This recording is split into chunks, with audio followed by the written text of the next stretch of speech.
me présente, je m'appelle Théodore Kuigizé, le représentant légal de l'Association burundaise des énergies renouvelables, en sigle Bouléa. Je suis spécialiste en énergie renouvelable depuis bientôt 15 ans. Moi, avec mon ami Constantin, on va vous expliquer en long et en large à propos des énergies renouvelables, vous montrer notre expérience. Et si vous avez des questions, on va vous montrer un email sur Bouléa, qui est email info@bouléa.com, pour que vous puissiez nous poser quelques questions ou bien nous suggérer. Merci beaucoup. Merci. Moi, c'est Constantin. Comme monsieur le représentant vient de le dire, je suis ingénieur en énergie et j'ai de l'expérience dans le système des installations photovoltaïques et aussi dans le système des installations électriques. Là, comme il vient de le dire, on va vous montrer des chapitres qu'on va suivre, qu'on va vous expliquer, tout en espérant qu'on s'adresse à des gens qui ont des notions en électricité et aussi qui ont eu des formations en énergie renouvelable. Ça, on va compléter les compétences dans ce module-là.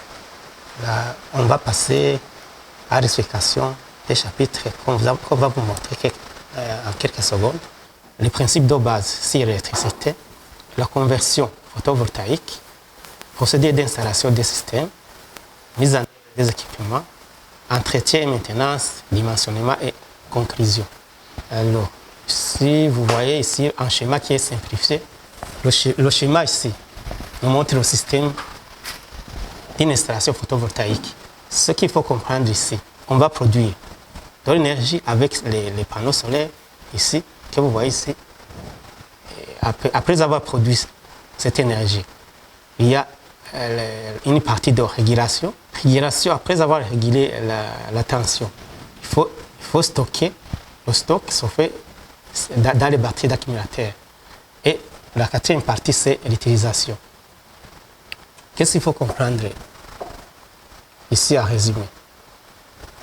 On a besoin de stocker l'énergie pendant la journée. Cette énergie sera restituée pendant la nuit pour de cette batterie. On va consommer l'énergie qui a été stockée dans cette batterie pendant la nuit, pendant la période non ensoleillée. C'est pourquoi ici, nous avons les panneaux solaires qui ont le rôle de convertir les rayons solaires en électricité. Ça, on va produire une tension continue. Mais comme nous savons que la puissance du soleil n'est pas constante, plus l'intensité augmente, il y a la tension aussi qui augmente. La batterie accepte une tension de 12 volts, alors que le panneau solaire ici peut produire plus de 17 volts et 19 volts.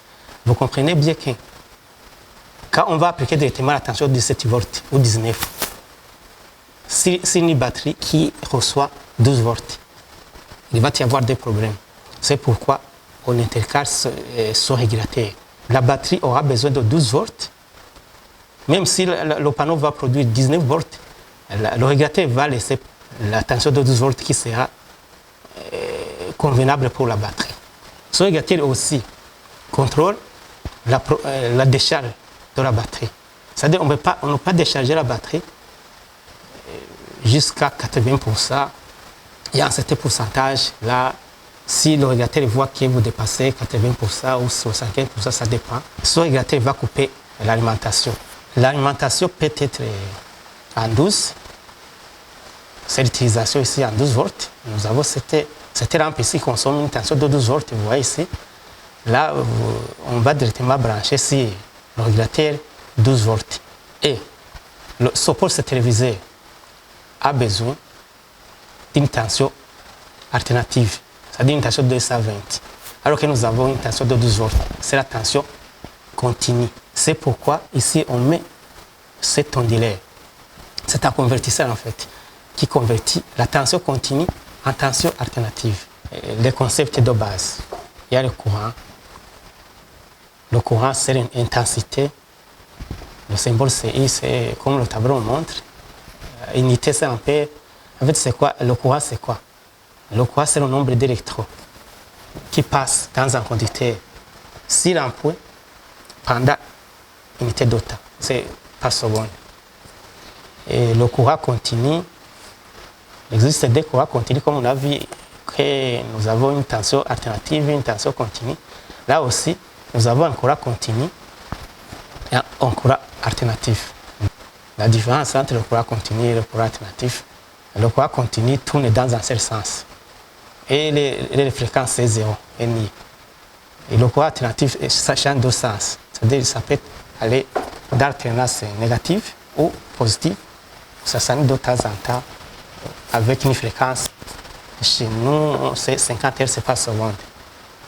La tension ou la différence de potentiel peut être considérée comme une pompe qui fait circuler les électrons. Si la tension est faible, la circulation des électrons aussi est faible. Et le nombre des électrons aussi est faible. Vous avez vu quand même, comme on a dit que ce cours est adressé aux gens qui ont des notions en électricité, car la tension continue de diminuer. Il y a aussi la luminosité des ampoules qui diminue aussi. C'est pourquoi j'ai considéré la tension comme une pompe qui va pousser les électrons à circuler dans un conducteur. Le générateur en courant continu, ça c'est la résistance, ou c'est le récepteur qui consomme un courant I. Ça c'est un conducteur en noir, ça c'est le sens du courant, ici en rouge, ça c'est le récepteur, ça c'est le générateur. Les exemples des récepteurs, les lampes, les radios, les téléviseurs, les moteurs, tout ça, avec le couplage parallèle. Nous avons la même tension au borne des résistances. Il y a la tension au borne de résistance 1 est égale à la tension au borne de résistance 2. Le courant I va se diviser, peut se diviser en deux. Si les résistances sont égales, les deux résistances sont égales. Si par exemple nous avons la résistance de 5 ohms, les deux résistances 5 ohms, le courant ici va se diviser en deux. C'est la loi de courant. Si ça passe 5 ohms, 5 ampères, et si 5 ampères, nous avons I qui est égal à 10 ampères. C'est ce qu'on a dit ici. I égale I1 plus I2. I1 c'est ici, I2 c'est ici. C'est la somme de ces deux courants qui donne le courant de départ qui circule ici. IG sera égale, c'est-à-dire la tension au borne de ce générateur est égale à la tension qui est appliquée à cette résistance R1 et R2. Ça, c'est le couplage parallèle. En couplage série, circuit série, le courant qui circule ici, l'intensité est la même dans tout le circuit. Pour la tension, ici la tension s'ajoute l'énergie. Quand on dit énergie, il faut comprendre la notion de temps. Vous voyez que l'énergie ici, c'est la puissance fois le temps. Avec énergie en wattheure. En wattheure, il y a ici le watt, c'est l'unité de la puissance. Il y a aussi R.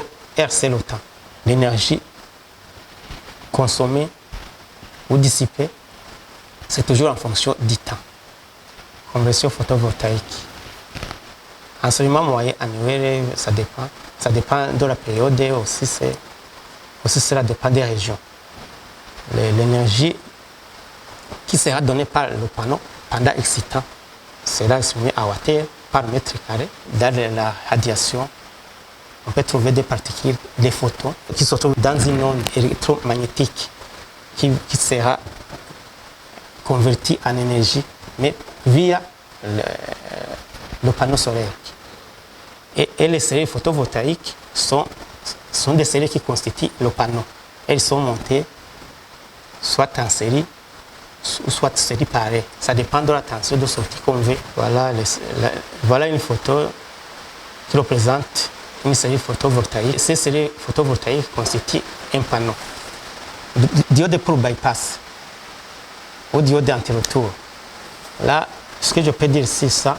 Le diode anti-retour, pendant la nuit par exemple, l'énergie qui est chargée dans les batteries peut retourner dans les panneaux, mais avec ces diodes anti-retour, la tension va rester dans les batteries. Ou bien, s'il y a une série qui a un problème, ces diodes bypass, ou bien j'ai une maison ou d'un arbre, là, avec cet ombrage, le panneau, la série n'aurait pas produit, puisqu'ils sont montés en série, là ça peut causer problème. C'est pourquoi on bypass. Bypasser, c'est c'est contourné. Je vais expliquer un peu à propos des diodes. Vous savez que les diodes font conduire le courant dans un seul sens. Pour dire que si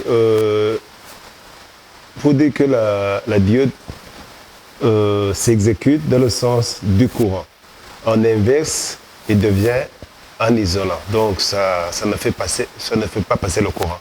Pour empêcher que la batterie retourne la charge qu'elle a eue pendant la journée dont le panneau solaire pendant la nuit. C'est ce qui empêche donc le retour. Le régulateur, lui, empêche aussi de faire retourner le courant dans le récepteur qui est le panneau solaire pendant la nuit. Si on nous montre la courbe de fonctionnement de ce panneau solaire, en bleu, c'est la courbe de la puissance en fonction de la tension. Et ici en jaune, c'est la courbe du courant en fonction aussi de la tension. Ça, c'est l'axe de puissance, ça, c'est l'axe de tension, ça, c'est l'axe de courant. Puis, avec la tension qui est à ce point est projeté sur l'axe de puissance. Là, nous avons ici la puissance du panneau maximum. Et sur ce point aussi, projeté sur l'axe de tension, là aussi nous avons une tension nominale. Puis l'intensité du soleil augmente, il y a aussi la tension qui augmente. Je voulais intervenir un peu. Ici, on doit se souvenir surtout que pour mesurer l'intensité, on met l'ampèremètre en série.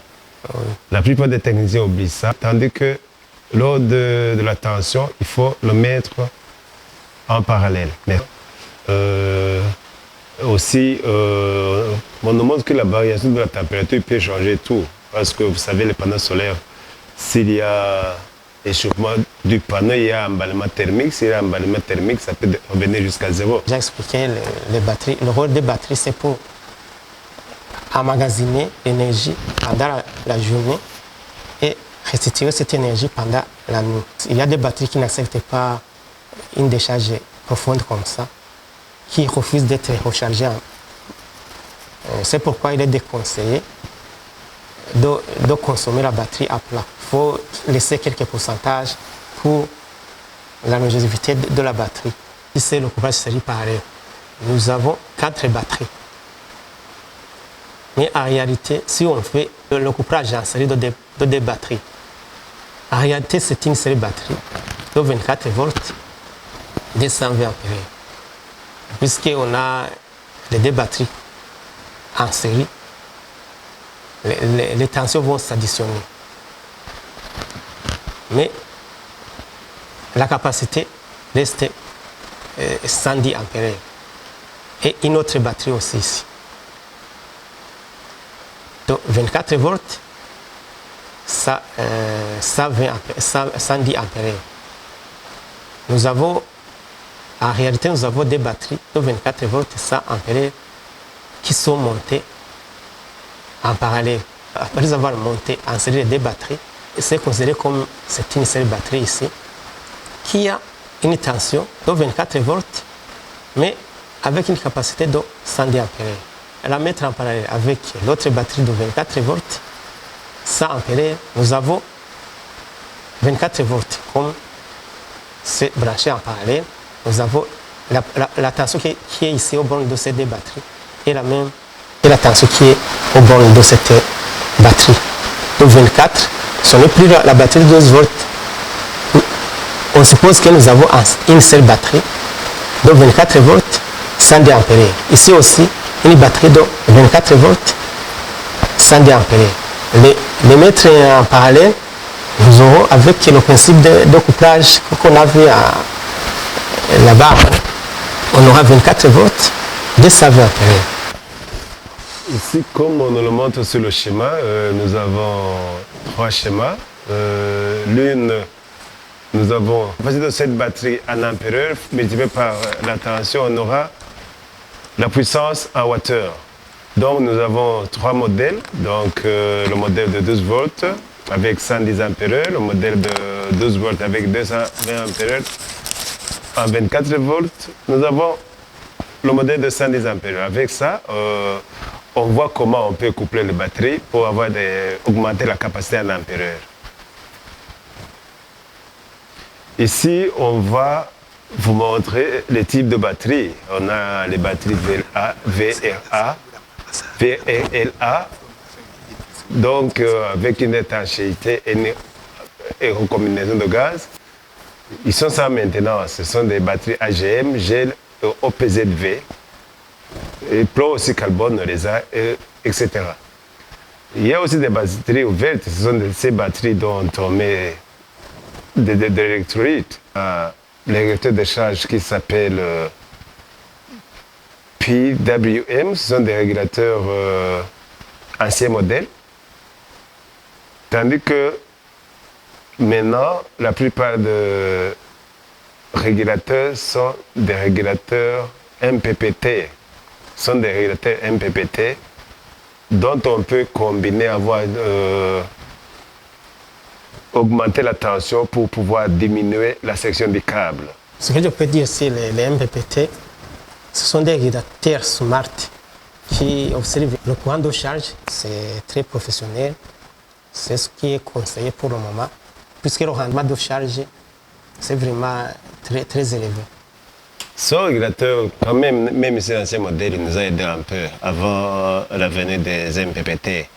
Donc son rôle est de collecter les informations en montrant la tension de charge et il compare ces informations au set de régulation préfixé. Donc on a le VM mini et le Vmax qui montrent la tension de déconnexion des modules pour la protection contre les surcharges. Et le fonctionnement de ce régulateur est assimilé à un simple relais qui permet de contrôler les charges de la batterie. Donc il faut noter que c'est la tension de la batterie qui s'impose. Tous les jours, c'est la tension de la batterie qui s'impose. Donc la tension des panneaux est dissociée de la tension des batteries grâce à une conversion DC-DC. Donc c'est une conversion continue-continue. Et le MPPT utilise une conversion continue-continue. Cette dissociation permet au régulateur de fixer la tension PV à la tension VMP, ce qui explique son appellation Maximum Power Peak Tracking. Maintenant, on va à l'onduleur. L'onduleur qu'on appelle aussi convertisseur. Le convertisseur, c'est celui qui va transformer du 12, du 24, du 48 en 220 volts. Maintenant, on peut aussi avoir des triphasés. Des triphasés dans le solaire, maintenant, ça va et ça fonctionne jusqu'à de très grande puissance. Donc, on vous montre la caractéristique principale de l'heure.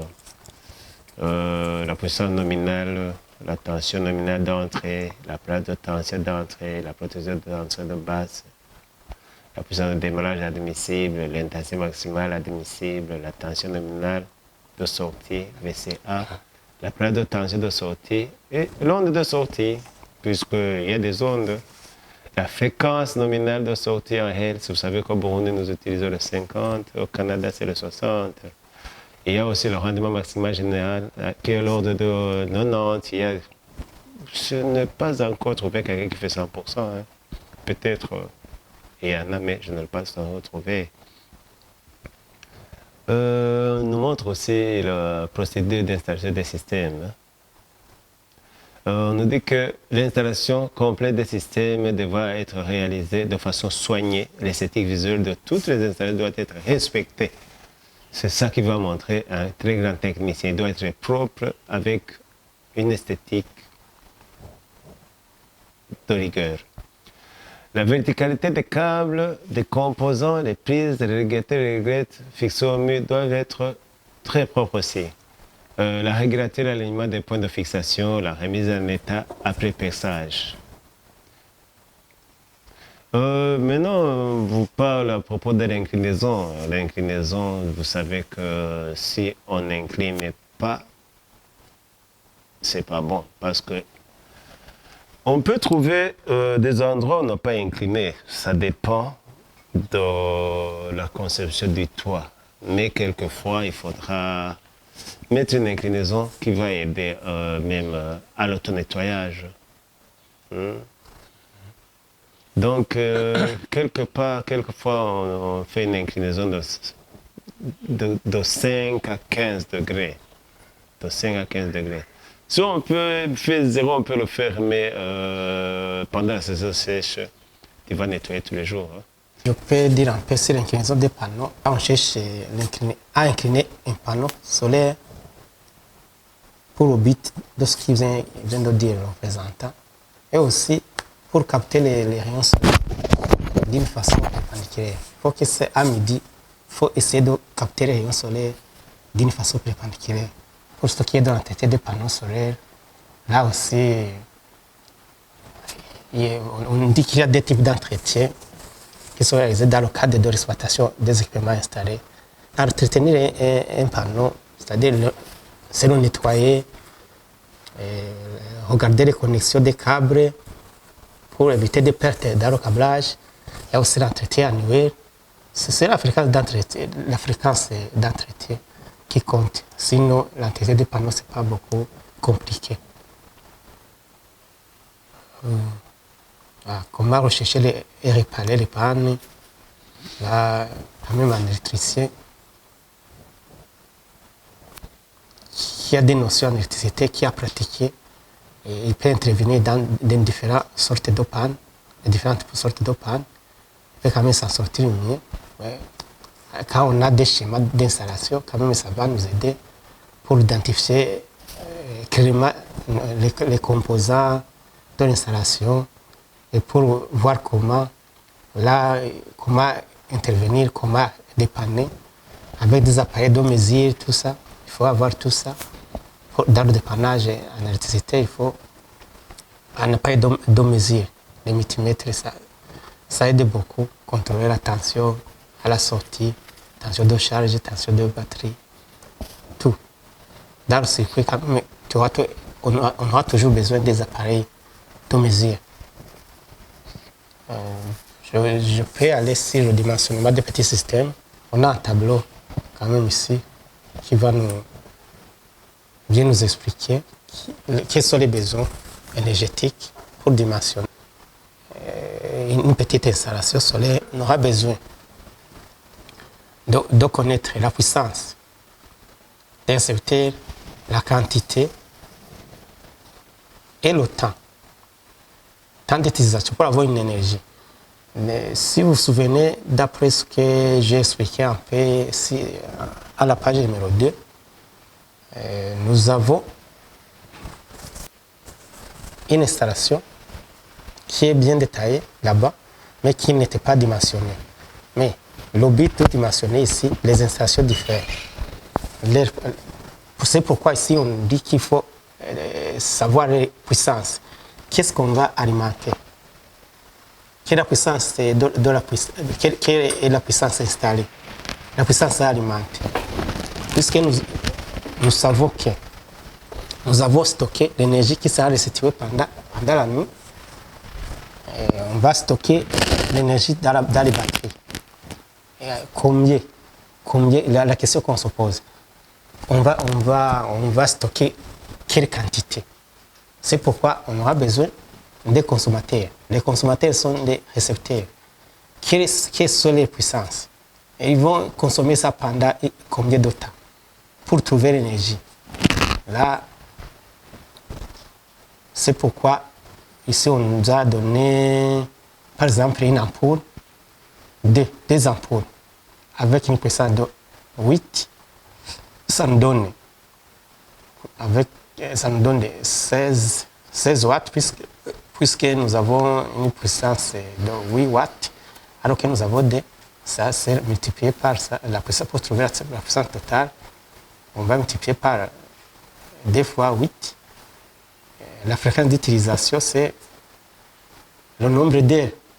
Est-ce que l'ampoule sera allumée pendant combien de temps? Pour trouver, si on met 5 heures par exemple, on va multiplier, et le rendement aussi, parce qu'il y a des pertes dans les câblages, les pertes aussi dans les fonctionnements, pour trouver l'énergie qui sera consommée, qui sera stockée stocké par jour dans la batterie. Là, on va avoir ici l'énergie à stocker dans la batterie. Alors, comment calculer cette énergie alors qui sera calculée dans la batterie, qui sera stockée dans la batterie? Tout ça va nous aider avec les formules qu'on vous a montrées. Et ça va aider à calculer l'énergie qui sera consommée. Cette énergie, si on a trouvé l'énergie, quel soit le nombre de panneaux, quelle est la puissance des panneaux qui vont charger la batterie par jour. Là où ce sont des notions que vous savez, avec les formules de puissance, d'énergie, les watts, les panneaux qui vont produire de l'énergie à watts pour remplir les batteries en ampères. Là, ce sont des conversions qu'on vous a montrées dans les formules. Il suffit de diviser, de prendre les watts, les panneaux, le watt, puissance fois intensité CE, de diviser par la fonction découplage. Ça dépend du couplage que vous allez faire. Si vous avez fait un couplage de 24 volts, vous allez diviser par 24 volts. Et ça, c'est du courant continu.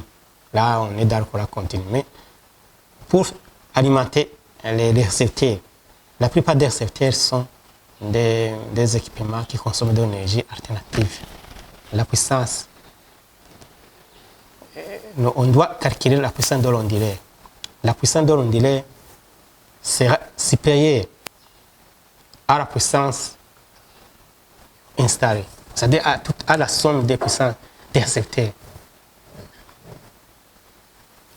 Là, nous avons dans la maison, dans les ménages ou autres, nous avons les puissances à watts. Mais la plupart des convertisseurs sont dimensionnés en VA ou en KVA. C'est la puissance apparente qui doit être convertie en puissance active. La puissance active, c'est à watts, mais la puissance apparente, c'est en VA.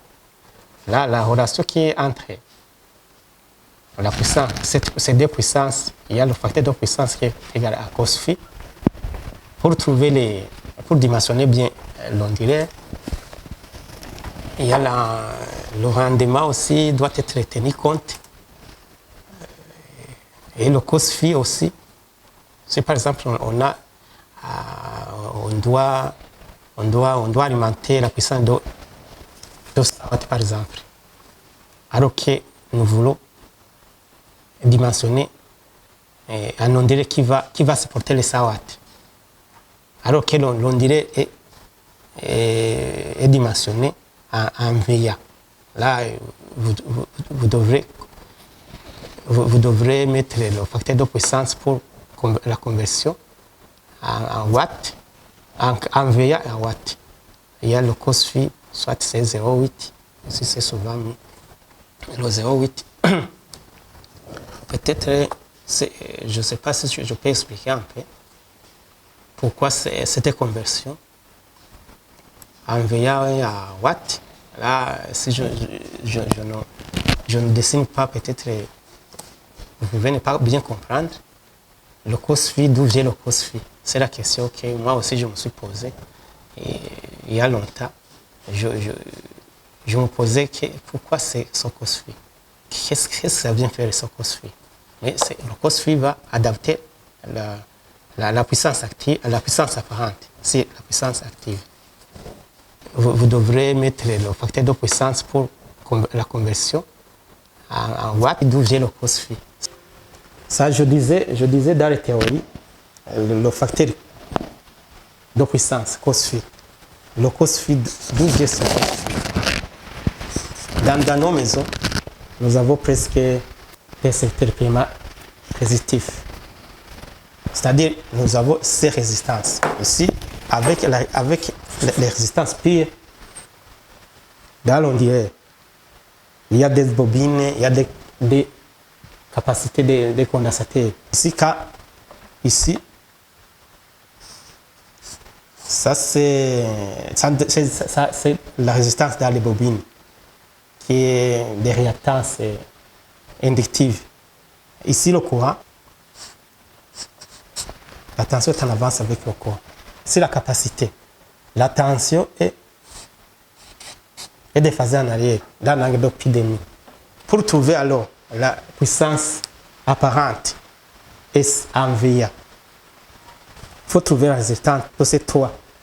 La résultante, ici c'est 5 et ici c'est 8. On prend 8 moins 5. 8 moins 5, ici on va trouver 3.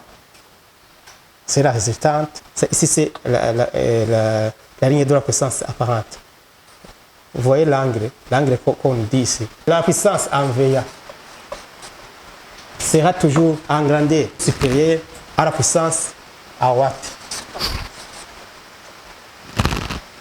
Pour trouver la valeur d'ici, vous allez multiplier par le cosine de cet angle. Tout l'angle formé par la résultante et l'axe de puissance active. Pour dimensionner l'ondulé, nous avons deux puissances. Puissance active et la puissance de l'ondulé en VA, mais vous voulez dimensionner la puissance de l'ondulé, alors que nous avons des secteurs qui sont en watts. C'est pourquoi le cos phi